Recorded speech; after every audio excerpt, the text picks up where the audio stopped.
بھول کر اگر کچھ کھا لیا، یاد نہیں ہے روزہ، بھول کر کچھ کھا لیا یا پی لیا تو اس سے روزہ نہیں ٹوٹتا۔ اگر روزہ یاد ہے، یہ بہت اہم مسئلہ ہے، بعض لوگ سمجھتے ہیں کہ اس سے روزہ نہیں ٹوٹتا بلکہ ٹوٹ جاتا ہے، کہ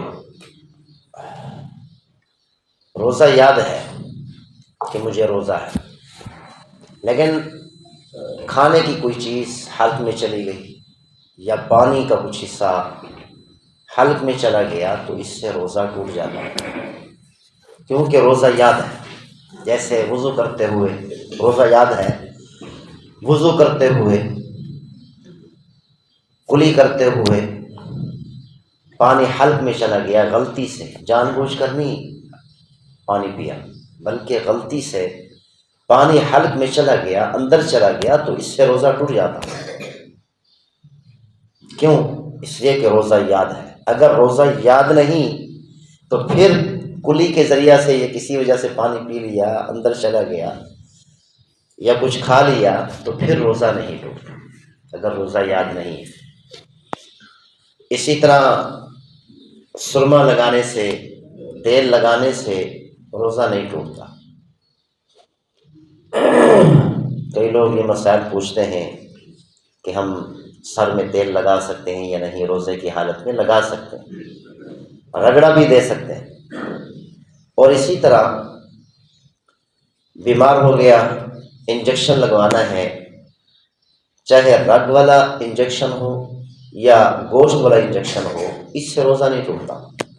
کیوں؟ اس لیے کہ روزہ ٹوٹتا ہے کہ جب معدے کے اندر کوئی چیز جائے، پانی ہو یا کھانے کی چیز ہو یا پینے کی چیز ہو، معدے کے اندر کوئی چیز جائے تو اس سے روزہ ٹوٹتا ہے۔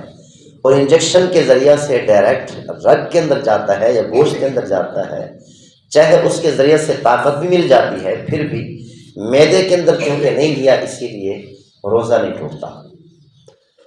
لیکن تھوڑی سی کمزوری ہو جائے اور اسے انجیکشن لگوا لینا، یہ بھی درست نہیں ہے۔ انجیکشن اس وقت لگائیں کہ جب انتہائی سخت ضرورت ہو۔ تو بہرحال ان مسائل کا خاص خیال رکھنا چاہیے، اور جن مسائل کی ضرورت پیش آئے تو پوچھنا بھی چاہیے۔ مولانا طارق میر صاحب آئے، خیر المدارس میں بیان کیا تو وہاں کے مفتی صاحب سے پوچھا کہ بھئی سال میں لوگ کتنے مسائل پوچھتے ہیں؟ وہ چند 100 بتا رہے تھے تو حیران ہو گئے، کہنے لگے کہ قدم قدم پر مسائل کی ضرورت پڑتی ہے، لوگ بغیر مسائل پوچھے کیسے زندگی گزار لیتے ہیں؟ ہم نہیں گزار سکتے، ہمیں مسائل کی ضرورت پڑتی ہے، ہمیں دیکھنا پڑتا ہے، پڑھنا پڑتا ہے، بعض اوقات بڑے مفتیان کرام سے رابطہ کرنا پڑتا ہے، پوچھنا پڑتا ہے۔ اور عام لوگ جن کو مسائل کا علم نہیں، وہ زندگی کیسے گزار لیتے ہیں مسائل کے بعد؟ اس کی وجہ یہ ہے کہ ہم مسلمانوں کو اسلامی زندگی گزارنے کا شوق ہے، کہ ہمارے اندر جذبہ ہی نہیں ہے کہ ہم اسلامی زندگی گزاریں، مسائل کے مطابق، شرعی مسائل کے مطابق ہماری زندگی کو، ہمارا اٹھنا بیٹھنا چلنا پھرنا، ہماری جو ہے خوشی غمی شریعت کے مطابق ہو، شرعی مسائل کے مطابق ہو، ہمیں شوق ہی نہیں۔ تو بہرحال کل بات چل رہی تھی قرآن مجید فرقان حمید کی، کہ یہ قرآن مجید فرقان حمید کے بارے میں پیغمبر صلی اللہ علیہ وسلم نے فرمایا ما من شفیع افضل منزلۃ عند اللہ یوم القیامۃ من القرآن۔ ہم کہتے ہیں دنیا کے اندر کوئی کام کرانا ہو کہیں سے، کسی افسر سے، یا بڑی سفارش ہونی چاہیے، ایسی سفارش ہو کہ وہ انکار نہ کر سکے، فوراً ہماری بات مان لی جائے، فوراً ہماری بات قبول کر لی جائے، ایسی مضبوط سفارش ہو۔ اور اسی طرح ہمیں یہ بھی شوق ہوتا ہے کہ قیامت والے دن ہمیں سفارش نصیب ہو جائے، کہ قیامت والے دن ہماری کوئی سفارش کرنے والا۔ یہ قرآن مجید فرقان حمید جہاں پر الماریاں بھری پڑی ہیں، یہ قرآن پیغمبر صلی اللہ علیہ وسلم نے فرمایا سب سے بڑا سفارشی ہوگا قیامت میں۔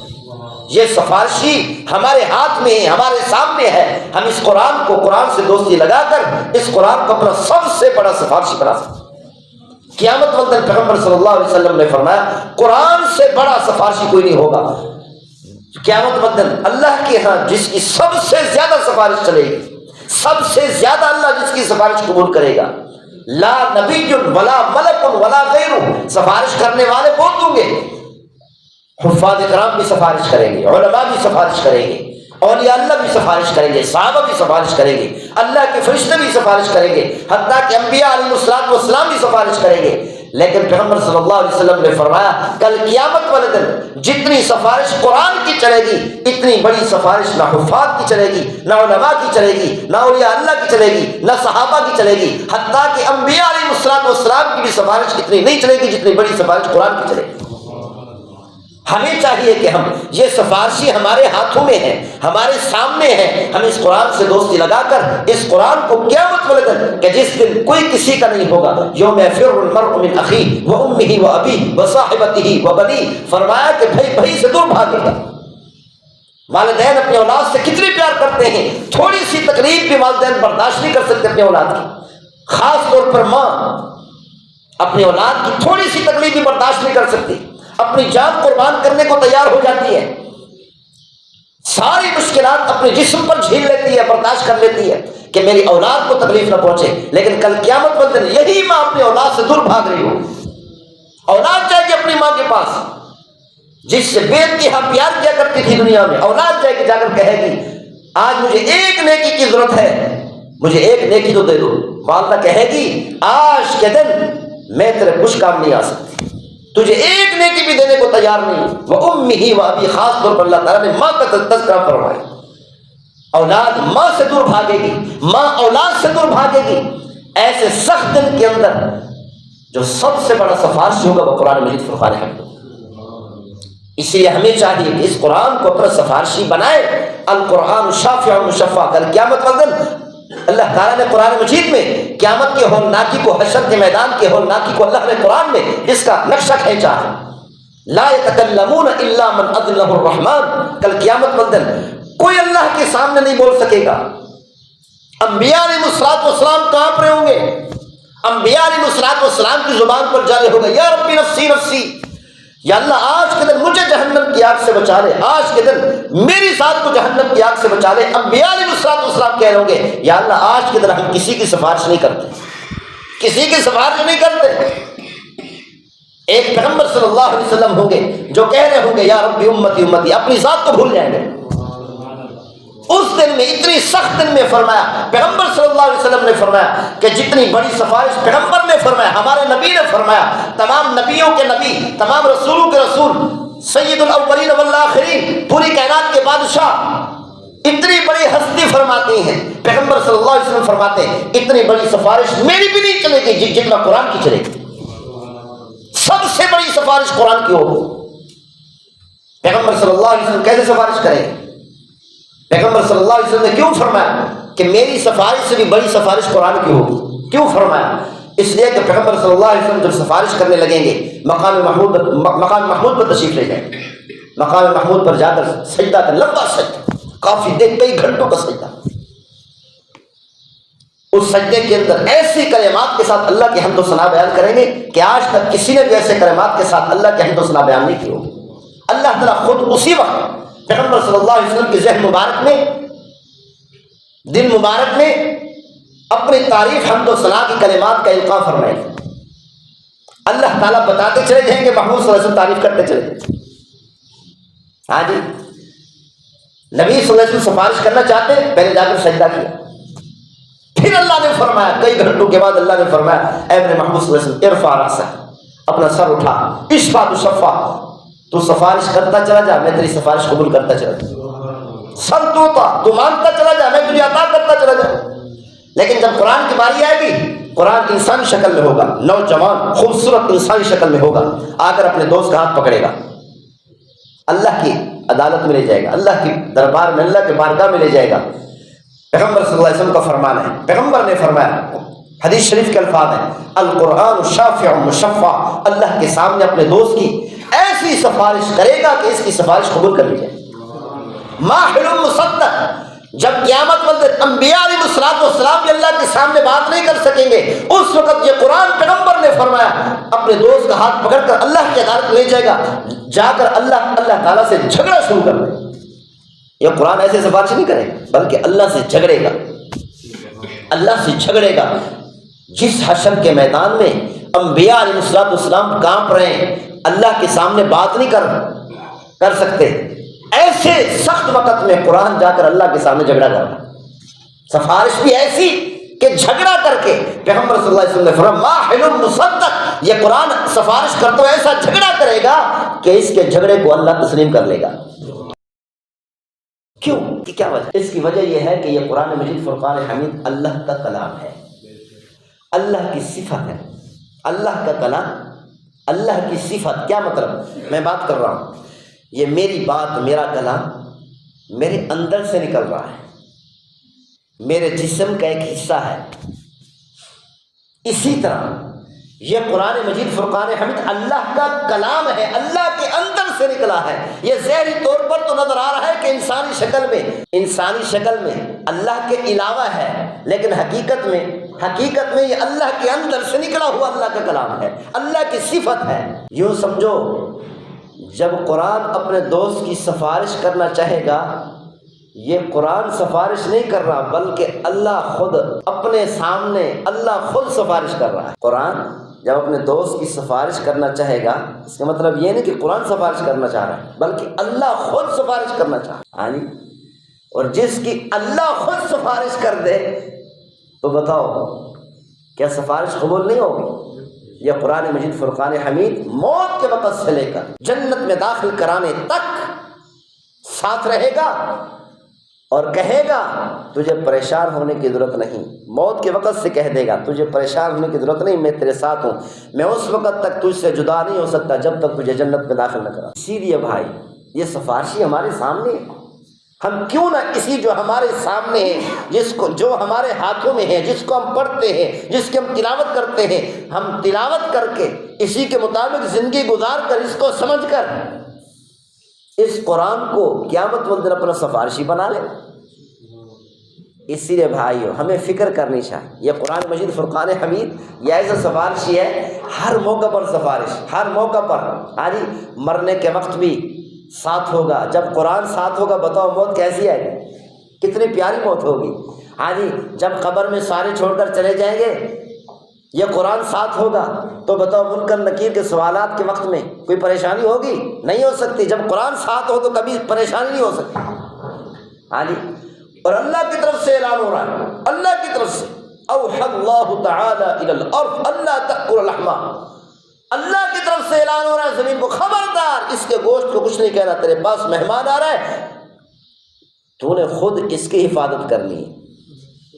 جو زمین کھاتی ہے لیکن جس کی دوستی قرآن سے اللہ اسی زمین کو اس کا محافظ بنا. بات سمجھا؟ اب قیامت والدن پھر پل صراط پر جب گزرنے لگے گا اس وقت بھی قرآن ساتھ. بتاؤ پل صراط پر کوئی پریشانی ہوگی جب قرآن ساتھ ہو؟